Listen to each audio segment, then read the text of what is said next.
Fascist হাসিনার শাসনামলে বিরোধী দলের জন্য আতঙ্কের নাম হয়ে দাঁড়িয়েছিল সাবেক ডিবি প্রধান হারুনুর রশিদ ও যুগ্ম পুলিশ কমিশনার বিপ্লব কুমার সরকার।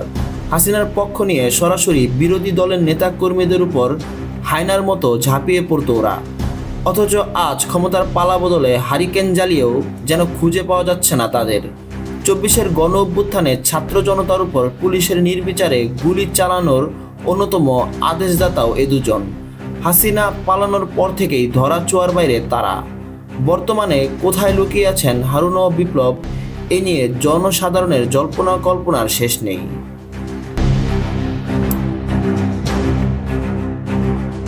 আন্দোলনের সময় বিপ্লব কুমার তো সরাসরি মন্তব্য করেছিলেন যে কোনো মূল্যে আওয়ামী লীগ সরকারকে টিকিয়ে রাখতে হবে।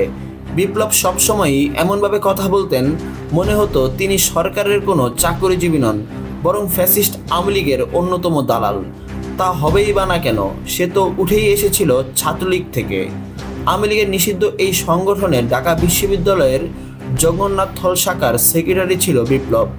সম্প্রতি তাকে সাময়িক বরখাস্ত করা হয়েছে। স্বরাষ্ট্র মন্ত্রণালয় সূত্রে জানা যায়, যথাযথ কর্তৃপক্ষকে অবহিত না করে দিনের পর দিন কর্মক্ষেত্রে অনুপস্থিত থাকায় তাকে সাময়িক বরখাস্ত করা হয়েছে।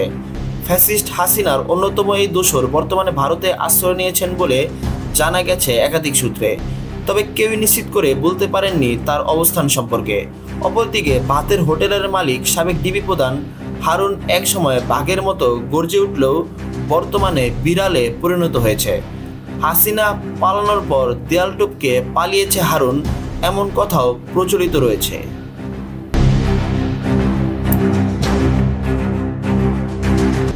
পুলিশের প্রভাবশালী এই কর্মকর্তা তার দায়িত্ব পালনের চেয়েও বেশি পরিচিত ছিল বিরোধী দলের নেতাকর্মী সহ তারকাদের ডিবি অফিসে ভাত খাইয়ে। যদিও এখন তার নিজের গদিও নেই, আবার ভাতের হোটেলও নেই। সকলের অপ্রিয় হারুন আঙ্কেল হাসিনার পতনের পর টকশোতে দেখা দিল, বাস্তবে আর কখনো দেখা দেননি। পুলিশের নির্লজ্জ বেহায়া এই কর্মকর্তা কখনো তার কৃতকর্মের জন্য অনুতপ্ত হয়নি। হবেই বা কী করে, ফ্যাসিস্ট হাসিনার হাতে গড়া ছাত্রলীগের অংশও ছিল হারুনও। 20তম বিসিএস ক্যাডারে পুলিশের চাকরি নেওয়া হারুন 1998 সালে ছাত্রলীগের বাহাদুর অজয় কমিটির কেন্দ্রীয় সদস্য ছিলেন। সর্বশেষ কোটা সংস্কার আন্দোলনের সময় অন্যতম 6 জন সমন্বয়কারীকে নিরাপত্তা দেওয়ার কথা বলে ডিবি কার্যালয়ে কয়েকদিন আটকে রাখেন হারুন। তাদের আপ্যায়ন করার একটি ছবি সে সময় সোশ্যাল মিডিয়ায় আলোচনার জন্ম দেয়।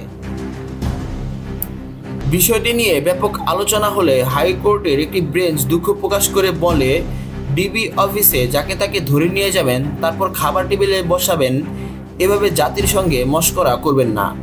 এরপরেই গত বছরের 31শে জুলাই তাকে ডিবি থেকে ডিএমপির ক্রাইম অ্যান্ড অপারেশনসে বদল করা হয়।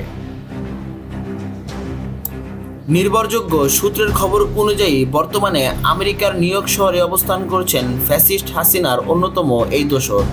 হারুন ও বিপ্লব যেখানেই থাকুক, তাদেরকে দ্রুত দেশে এনে বিচারের মুখোমুখি করার দাবি এ দেশের প্রতিটি আম পাবলিকের।